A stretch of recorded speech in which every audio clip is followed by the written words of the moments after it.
Brought to you by FanDuel with our sports betting analyst, Todd Fuhrman, former odds maker at Caesars Palace. Todd, the CFL Division Finals are coming up Saturday, and the BC Lions are the team you picked to win the Grey Cup.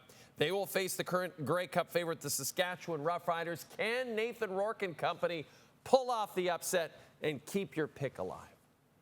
I mean, look, Jay, I'm not a weatherman by any stretch of the imagination, but it feels like BC is in for a brutal dose of reality when they head to the prairies for the Western Conference Final. What, the Fahrenheit temperature is going to be sub 25? Not exactly great for a team that wants to air it out and be a little bit more prolific moving the football through the air when you're matched up against the Rough Rider side that's had one of the best run defenses in the league and are known for their physicality in the trenches. I'd love to sit here and make a case for the Leos being live underdogs to keep that futures ticket alive. But if you're going to get involved in this game, Jay, I think defense can rule the day. And I think we could see scoring at a bit of a premium. So if anything, I'd look to go under the total between the Riders and Leos. In the East Final, we have an emerging star in this league named Davis Alexander. He will look to win his first 13 games as a starter if he can pull off the win this weekend against the Tabbies. My question for you, Todd, do you believe at this point it's Davis Alexander's destiny to get to 13-0, or will the Tabbies end the longest Grey Cup drought currently going right now? Look, I mean, anytime you have a chance to give a lifeline to a proud Portland State Viking alum, and Davis Alexander, you have to do so. But he has no doubt brought a little bit of life to this Owls offense all season long, and we'll see if the Cinderella story can continue. What's interesting about this number, you've seen the price actually leak out with Montreal opening a shorter favorite than what's available right now at FanDuel. Meanwhile, on the flip side, look, if we're talking about legends under center, Bo Levi Mitchell fits that bill, and they're going to have to outscore some of their defensive shortcomings. I think Montreal's stronger on the defensive side. Their ability to scheme up a couple of blitz packages could put this Tabbies offense in a bit of conflict. If anything in this game, though, I think the number has kind of been bet out of range for me to make a case for the Cinderella story here, and I think we could be talking about a little higher scoring game than our friends at FanDuel are forecasting on Saturday. Okay, let's, speaking of our friends at FanDuel, let's check in on the odds to win the Super Bowl as of this moment, and it's the Chiefs and Bills up top. But after acquiring Sauce Gardner at the deadline, the Colts now have the 6th best odds to win the Super Bowl, Todd.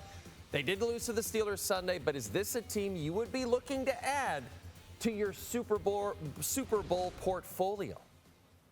I have to give the Colts a world of credit. They went out there and they made a splash deal they thought would make them better for this season. Now, it's going to have lasting ramifications and something we can discuss in the offseason. But if they can get Sauce Gardner to regress in a positive manner, they can get Charvarius Ward back to anchor that secondary alongside him. Suddenly, one of the biggest weaknesses on this roster can at least be average and maybe even a strength for this particular stop unit. Now, that price tag at 10-1, not going to be enough to get me involved. Although it's been interesting to watch Shane Steichen getting the best out of, Danny Dimes and what we've seen out of Indiana Jones so far this season. Jonathan Taylor, his quest to be Offensive Player of the Year gets slightly derailed against that Steelers defensive front. But I think you're paying a premium right now to back the Colts. Their potential road to get out of the AFC, even if they finish as the #1 seed, just appears to be too daunting, even if the Chiefs, the Ravens, and Bills are there at the end. So 10-1, not enough, Jay, for me to add the upstart Colts to that good old Super Bowl portfolio. Well, here's the good news if you're the Colts. You're heading to Germany. You're going to Berlin to face the Falcons this Sunday on TSN Plus, 9:30 a.m. Eastern Time. TSN Plus, the home of all the NFL's international games. Todd, I assume you have TSN Plus.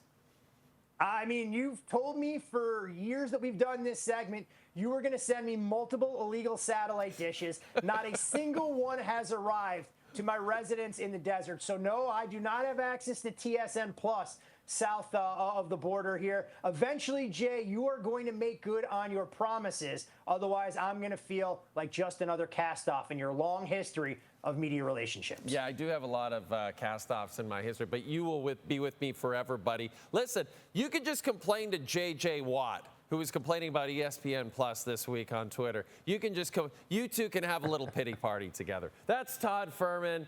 This has been Todd's Odds. It's been brought to you by FanDuel.